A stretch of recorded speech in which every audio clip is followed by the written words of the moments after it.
चला गया। कैसे चला गया? बनु मखजूम का फख्र था वो। कल रात जब उसने अपना इरादा बताया तो हमने उसे वहीं रोक क्यों नहीं लिया? हम सब वहां थे। रोकते?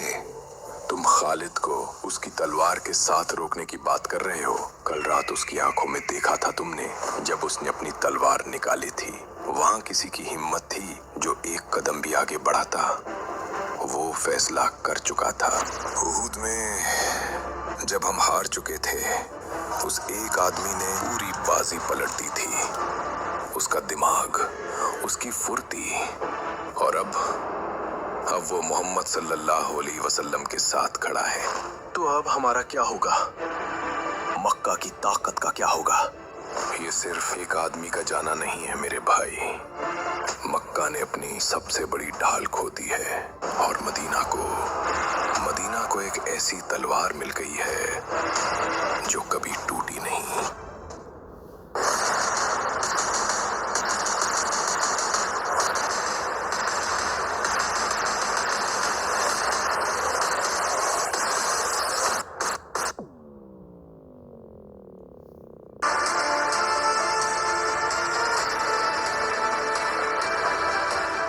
खालिद इब्न अल वलीद रज़ियल्लाहु तआला अन्हु अब इस्लाम कबूल कर चुके थे। मक्का की सबसे खतरनाक तलवार अब मदीना की ढाल बन चुकी थी। बरसों की दुश्मनी एक ही लम्हे में खत्म हो गई थी। लेकिन ये सुकून बहुत थोड़े वक्त के लिए था। खालिद को इस्लाम लाए हुए अभी मुश्किल से सिर्फ 2 हफ्ते ही गुजरे थे। अब अचानक मदीना में एक ऐसी खबर आई जिसने पूरे अरब को हिला कर रख दिया। दुनिया की सबसे अजीम super power the Roman empire, जिन्होंने 900 साल तक आधी दुनिया पर राज किया था। उनके पास बेहिसाब दौलत थी, बेहतरीन हथियार थे और ऐसी फौज थी जिसके आगे बड़े बड़े बादशाह घुटने टेक देते थे। और अब उनका रुख मुसलमानों की तरफ था। उनके पास कितने लोग थे? 1 लाख रोमन फौजी और 1 लाख उनके इत्तेहादी क्रिश्चियन अरब्स थे। टोटल 2 लाख लोगों का समुंदर जो किसी भी चीज को रौंदने के लिए आगे बढ़ रहा था। 2 लाख भेड़ियों का सामना करने के लिए मदीना से कितने लोग निकले? सिर्फ और मुसलमान 2 लाख रोमन्स के खिलाफ। ये कोई जंग नहीं थी, दुनिया की नजर में ये एक खुली हुई मौत थी। रवानगी से पहले नबी अलैहिस्सलातु वस्सलाम मिंबर पर आए और इस फौज के कमांडर्स तय किए, लेकिन इस बार उनका अंदाज बिल्कुल मुख्तलिफ था। आप सल्लल्लाहु अलैहि वसल्लम ने फरमाया, इस लश्कर के कमांडर ज़ैद बिन हारिसा होंगे। अगर ज़ैद शहीद हो जाए तो परचम जाफर बिन अबी तालिब उठा लेंगे, और अगर जाफर भी शहीद हो जाए तो परचम अब्दुल्ला बिन रवाहा रदियल्लाहु तआला अन्हुमा उठा लेंगे। सहाबा समझ गए नबी अलैहिस्सलातु वस्सलाम उन्हें जीत की नहीं, उनकी शहादत की खबर दे रहे थे। और फिर किसी ने पूछा, या रसूल अल्लाह, अगर अब्दुल्लाह बिन रवाहा भी शहीद हो जाए तो फिर क्या होगा? तो नबी अलैहिस्सलातु वस्सलाम ने फरमाया, फिर मुसलमान आपस में तय कर लेना कि किसको अपना लीडर चुनना है। और इस 3000 के लश्कर में एक आम फौजी की तरह बिना किसी रैंक और बिना किसी झंडे के खालिद बिन वलीद रदियल्लाहु तआला अन्हु भी शामिल थे। उन्हें नहीं पता था कि मोता के इस खूनी मैदान में उन्हें एक ऐसी आग से गुजरना है जो तारीख में उनका नाम हमेशा के लिए अमर करने वाली थी। जंगे मोता, अ बैटल ऑफ सर्वाइवल शुरू होने वाली थी। मोता के मैदान में जब दोनों फौजें आमने सामने आईं, तो रोमन्स मुसलमानों की तादाद देखकर हैरान रह गए। उन्हें लगा ये मजाक है, सिर्फ 3000। उनकी नजर में ये कोई जंग थी ही नहीं, ये तो बस चंद मिनटों का खेल था। लेकिन जब तलवारें टकराई तो रोम की फौज को समझ आ गया कि उनका सामना इंसानों से नहीं, उन दीवानों से है जो मौत से उसी तरह मोहब्बत करते थे जैसे रोमन्स अपनी जिंदगी से। मोता का मैदान एक खून के समुंदर में बदल गया। एक तरफ मोता में खून बह रहा था और दूसरी तरफ मदीना में नबी अलैहिस्सलातु वस्सलाम मिंबर पर खड़े थे, अपनी आंखों में आंसू लिए सहाबा को लाइव मंजर सुना रहे थे। आप सल्लल्लाहु अलैहि वसल्लम ने फरमाया, ज़ैद बिन हारिसा पूरी बहादुरी से लड़ते हुए शहीद हो गए हैं। परचम नीचे गिरने ही वाला था कि जाफर बिन अबी तालिब ने उसे उठा लिया। रोमन्स की भीड़ ने जाफर को घेर लिया। उन्होंने ऐसी जंग लड़ी कि उनका एक बाजू कट गया। उन्होंने झंडा दूसरे हाथ में पकड़ा, दूसरा बाजू भी कट गया, तो झंडे को अपने सीने से लगा लिया, यहाँ तक कि नबी अलैहिस्सलातु वस्सलाम की आवाज भर गई, जाफर भी शहीद हो गए। अब परचम अब्दुल्ला बिन रवाहा ने उठा लिया है और कुछ ही देर बाद अब्दुल्ला बिन रवाहा भी शहादत पा गए हैं। तीनों कमांडर शहीद। झंडा जमीन पर गिर चुका था। एक फौज के लिए उसका झंडा गिरने का मतलब था मुकम्मल तबाही। मुसलमानों के दरमियान भगदड़ मचने लगी। 2 लाख का दुश्मन उन्हें निगलने के लिए आगे बढ़ रहा था। अगर अगले चंद लम्हों में कोई नया लीडर ना चुना जाता तो मूता में एक भी मुसलमान जिंदा नहीं बचता। खालिद, खालिद, ये परचम उठाओ। अगर ये कुछ देर और जमीन पर पड़ा ना तो हम सब मारे जाएंगे।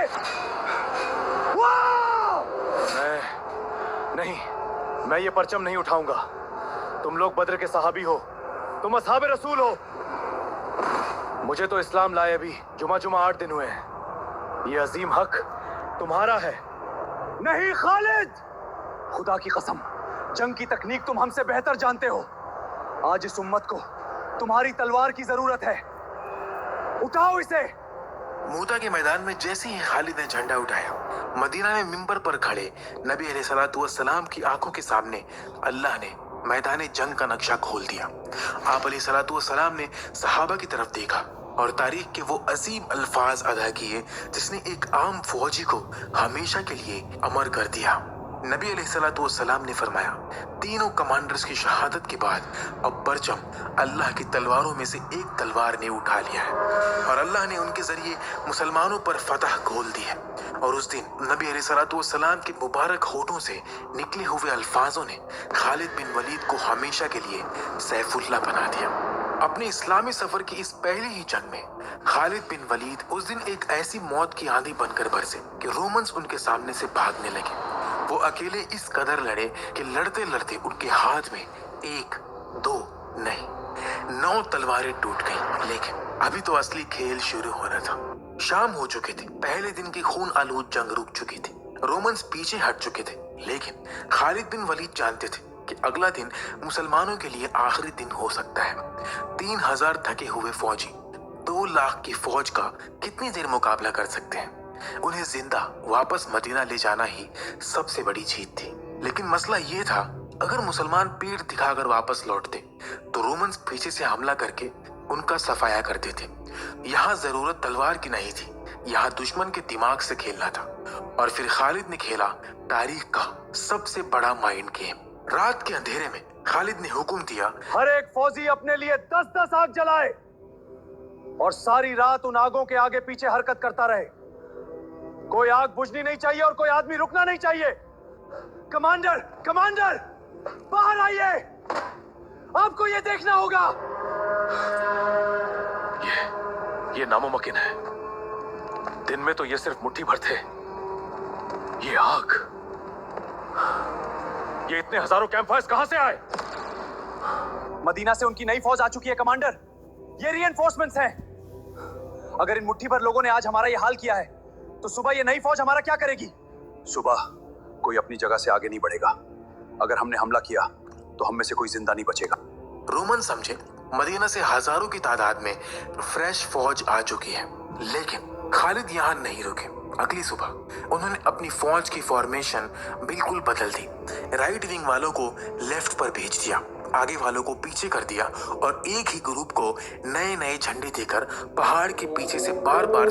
जब रोमन्स ने मुसलमानों की नई तरतीब, नए चेहरे और नए झंडे देखे, उनका शक यकीन में बदल गया। उनके दिलों में ऐसी दहशत बैठ गई कि वो अपनी जगह पर जम गए। उन्हें लगा कि ये एक ट्रैप है और अगर वो आगे बढ़े तो ये नई आर्मी उन्हें तबाह कर देगी। रोमन सिर्फ देखते रह गए और इसी खौफ के साए में खालिद बिन वलीद रजी अल्लाह तआला अन्हु ने अपने एक आज भी हैरान है। ये तारीख की वाहिद जंग थी जो खालिद बिन वलीद ने जीती नहीं, ये एक ड्रॉ था। लेकिन 2 लाख मौत के फरिश्तों के जबड़े में हाथ डालकर अपने 3000 भाइयों को जिंदा निकाल लेना ये किसी अजीम जीत से कम नहीं था। मूता की धूल अभी बैठी ही थी और मुसलमान मदीना में एक नए दौर की सुबह देख रहे थे। वक्त का पहिया आगे बढ़ा। नबी अलैहिस्सलाम इस दुनिया से पर्दा फरमा गए। पूरी उम्मत एक गहरे दुख में थी। खिलाफत का बोझ सैयदना अबू बकर सिद्दीक रज़ियल्लाहु तआला अन्हु के कांधों पर आया। लेकिन जैसे ही खिलाफत का आगाज हुआ, फितनों की आंधियां चल पड़ी। बहुत से कबीले इस्लाम से फिर गए। इन फितनों को कुचलने के लिए अबू बकर ने उस तलवार को चुना जो कभी नहीं टूटी। खालिद बिन वलीद ने यमामा समेत तमाम जंगों में उन बागियों को ऐसी शिकस्त दी कि अरब में मुकम्मल अमन कायम हो गया। लेकिन अभी तक अरब एक बंद दरवाजे के पीछे था। उस दरवाजे के उस पार थी तारीख की सबसे पुरानी और सबसे खतरनाक दुश्मनी, द पर्शियन एम्पायर, जिन्होंने 1200 साल तक दुनिया पर हुकूमत की। रूपी की कीमत 1 लाख दिनार हुआ करती थी। इन्होंने हमेशा अरबों को सहरा की बद्दू कहकर मजाक उड़ाया था। उन्हें लगता था इन गरीब अरबों के पास तो पहनने के जूते भी नहीं है, ये हमारा क्या बिगाड़ेंगे। लेकिन इन घमंडी पर्शियंस को नहीं पता था कि इस रेगिस्तान से निकलकर एक तूफान उनकी तरफ बढ़ रहा है। अबू बकर का ऑर्डर आ चुका था, रुख अब पर्शिया की तरफ करो। और वहां पहुंचते ही खालिद बिन वलीद ने पर्शियन जनरल होर्मुज को एक ऐसी चिट्ठी लिखी जिसने उनके महलों की नींव हिला दी। खालिद ने कहा, होर्मुज, या तो इस्लाम कबूल कर लो और महफूज रहो, या जिज़्ज़ा अदा करो। अगर ये दोनों मंजूर नहीं तो फिर तुम्हारा और हमारा फैसला तलवार करेगी। और सुन लो, मैं तुम्हारे पास ऐसे मर्द लेकर आ रहा हूँ जो मौत से उतनी ही मोहब्बत करते हैं जितनी मोहब्बत तुम इस दुनिया की जिंदगी से करते हो। ये अल्फाज पढ़कर होर्मुज थर्रा गया, गुस्से में पागल हो गया। उसने अपनी पूरी फौज को हुक्म दिया, आ जाओ मैदान में और अपने एक एक फौजी को जंजीरों से बांध दो ताकि कोई पीछे ना भाग सके। और यहाँ से आगाज हुआ उस तारीखी टकराव का जिसे दुनिया जानती है, मअरका अस्सलासिल, द बैटल ऑफ चेन्स के नाम से। पर्शियन आर्मी सामने खड़ी थी, लोहे की जंजीरों में जकड़ी हुई, और उनका जनरल था होर्मुज, 1 लाख दिनार की टोपी पहनने वाला मगरूर जनरल। लेकिन उस तकब्बुर के पीछे एक इंतहाई बुज़दिल इंसान छुपा था। होर्मुज जानता था कि अगर खालिद से आमने सामने की टक्कर हुई तो उसकी गर्दन धड़ से अलग हो जाएगी। इसीलिए जंग शुरू होने से 1 रात पहले होर्मुज ने एक निहायत ही घिनौनी साजिश रची। वो अरब कहते हैं कि वो मौत से मोहब्बत करते हैं। कल हम देखेंगे कि उनका ये नया लीडर मौत से कितना खेलता है। हुक्म कीजिए मेरे आका, खालिद का सर कल आपके कदमों में होगा। नहीं, आमने सामने नहीं लड़ना। आज रात ठीक उसी जगह जहां मुकाबला होगा, जमीन के अंदर गड्ढे खोदो और उनमें छिप जाओ। सांस लेने के लिए नलिकियों का इस्तेमाल करना, और जब मेरी सीटी बजे तो जमीन फाड़कर बाहर निकलना। ध्यान रहे, खालिद वहां से जिंदा वापस नहीं जाना चाहिए। उसने ठीक उस जगह जहां 1 on 1 मुकाबला होना था, वहां जमीन के अंदर गड्ढे खुदवाए और अपने 12 सबसे खतरनाक कातिलों को वहां छुपा दिया। उनके मुंह में छोटी सी नलकियां थी ताकि वो रेत के अंदर सांस ले सके। सुबह हुई और उस जमाने की रिवायत के मुताबिक खालिद बिन वलीद मैदान के बीचों बीच आए। होर्मुज अपने घोड़े पर आगे बढ़ा और उसने अपना मास्टर प्लान शुरू किया।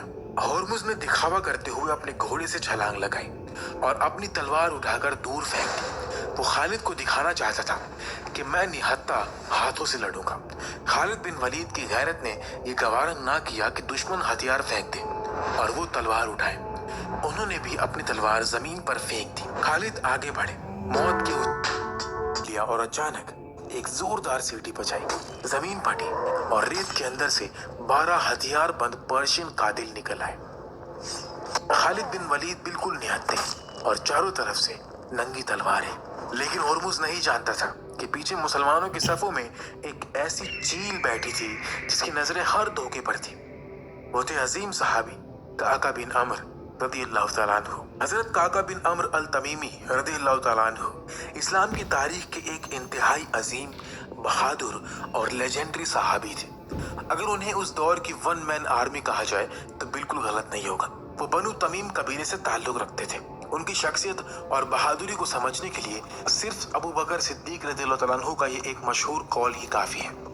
लश्कर में काका की आवाज 1000 मर्दों से बेहतर है, और फरमाया जिस लश्कर में काका जैसे शख्स मौजूद हो वो लश्कर कभी शिकस्त नहीं खा सकता। काका बिन अमर रज़ियल्लाहु तआला अन्हु जैसे ही उन्होंने ये धोखा देखा, उन्होंने अपने घोड़े को ऐसी रफ्तार से भगाया कि हवा चीर दी। उनके हाथ में 2 तलवारें थी। उन्होंने आते ही अपनी एक तलवार खालिद बिन वलीद रज़ियल्लाहु तआला अन्हु की तरफ फेंकी। अब खालिद के हाथ में तलवार आ चुकी थी।